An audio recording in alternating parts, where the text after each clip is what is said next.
السلام علیکم ورحمۃ اللہ ناظرین، میں ہوں آپ کا ہوسٹ شبیز احمد رضوی اور آپ دیکھ رہے ہیں میرا یوٹیوب چینل۔ آج بات ہم کریں گے تحریک لبیک کی کامیابی کے حوالے سے۔ اللہ تبارک و تعالیٰ نے تحریک لبیک کو بہت بڑی کامیابی سے نوازا ہے۔ یہ تحریک لبیک والوں کے لیے بہت بڑی خوشخبری ہے۔ جب ارادے سچے ہوں، نیت صاف ہو، رب تبارک و تعالیٰ کی ذات بندے کو ضرور کامیابیاں عطا فرماتی ہے۔ جب پچھلی دفعہ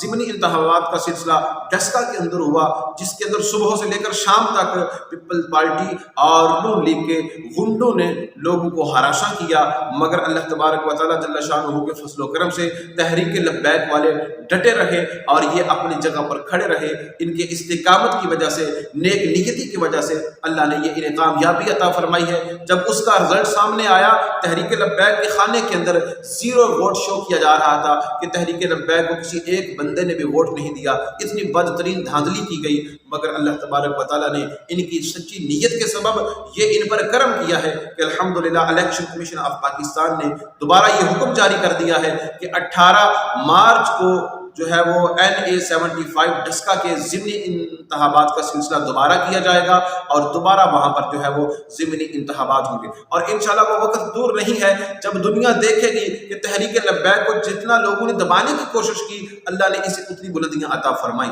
آپ لوگ دیکھیں گے کہ جب اگر صحیح طریقے سے کے ساتھ اگر وہاں پر الیکشن ہوتے ہیں تو انشاءاللہ اس زمانہ یہ بات دیکھے گا کہ کس انداز میں لوگ لبیک کے ساتھ جو ہے وہ وابستہ ہو رہے ہیں اور اپنی پرچی دین کو تخت پر لانے کے لیے کیسے دے رہے ہیں۔ اللہ تبارک و تعالیٰ جل شانہ تمام عالم اسلام کے مسلمانوں کی حفاظت فرمائے اور دشمن کے ارادوں کو نیست و نابود فرمائے۔ مکمل تحقیقاتی اسلامک ویڈیوز دیکھنے کے لیے ہمارے چینل کو لائک اور سبسکرائب کریں اور بیل آئیکن کو ضرور پریس کریں۔